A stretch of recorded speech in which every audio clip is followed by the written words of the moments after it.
If you wanna come here closer, I'm gonna show how we put this guy on. Just did that for, you know, storage purposes more than anything else. Okay.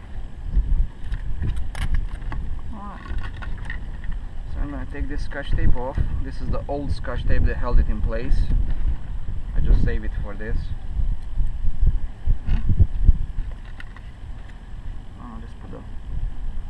Put the hole like that, and then oops. No big deal. Then I'm gonna fish the end of the rod like this, so it just came out. Yep. That's it. I'm done with this tool. This guy's gonna slide just in there like that.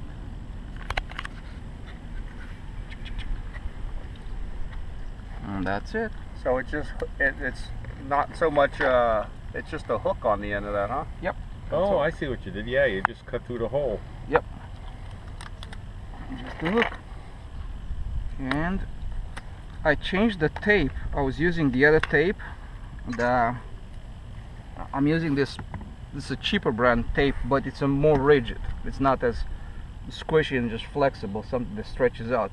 Because if you use that one, if you land sideways and you do a little bit of rotation and you hit here, it wants to do a little bit of this. So I don't want that. So I'm using a more rigid tape for this. So do you have a mark to make sure it's square? Well, you can see the mark here. Yeah. Running right through. Okay. This is the parting line from fuselage mold, and this parting line from the other. Okay, cool. From the rudder mold. So you just, as long as you align them pretty close, you should be within, you know, fairly close. And I'm just gonna go 2 times around, just to get the extra strength in there. You so got a scissors right below your knee. Doesn't do that. And another trick here is, I'm taking this back of it, make a little tab. So you can get it off. So when you have to remove it, it's easy. And it's not in the airstream, right?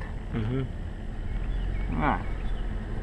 And this is secure in place. All I'm doing now, I'm just taking this guy, hook it up, done. That's it. The horizontal stabilizer is highly difficult.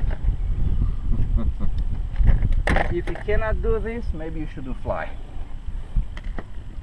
And you can show here, see that this is permanently attached here. We have the coil springs inside, they're doubled. You have one here, one here. The wires go through the bearing block in here. It's a Delrin bearing block, so this is not gonna catch any slop in time, and this should last pretty much for the life of the plane without any issues, but it's replaceable if you have to. Anyways, and want me to hold those for you while you put them on? Got it. So this just goes on top. You can see the screw holes. It sits there. Just put the screw in, and you're done. So this is very easily, super easy to take in and out. You don't have to remove control horns. You don't have to remove anything on it. And if I can get it started, and my hands will not shake this much. God, I'm getting old. I'm an old fart.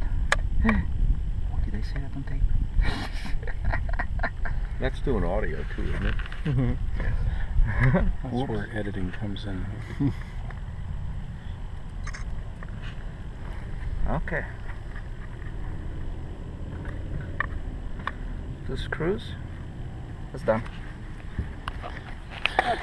Now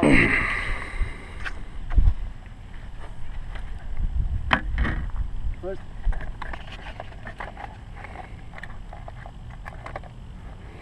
get the spar, slide it in, comes out from the other side. That's one. Number 2, out. Put the wing in, The wing has a pocket inside of here with a bearing block in there, also so that this is not going to wear it out.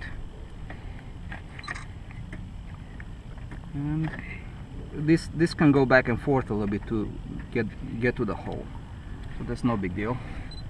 What I'm going to do now, I'm going to flip it over and I'm going to take a pick, make sure my holes align somewhat. Don't have to be perfect.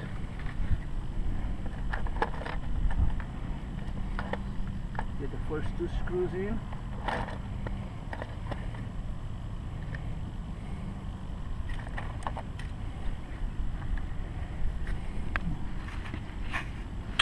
There goes one.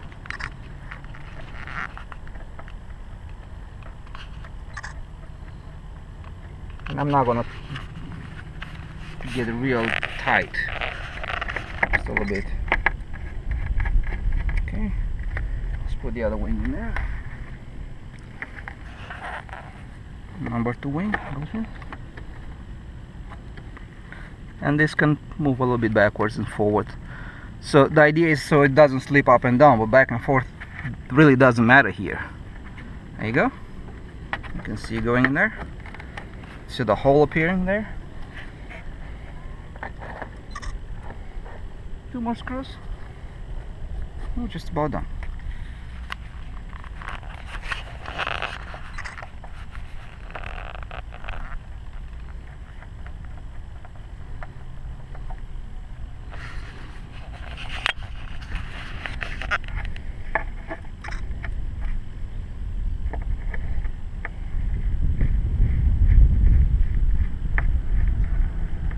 And as I start to tighten these guys up, it's going to pull the wing in.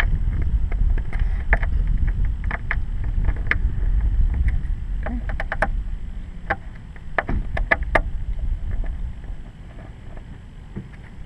There she is.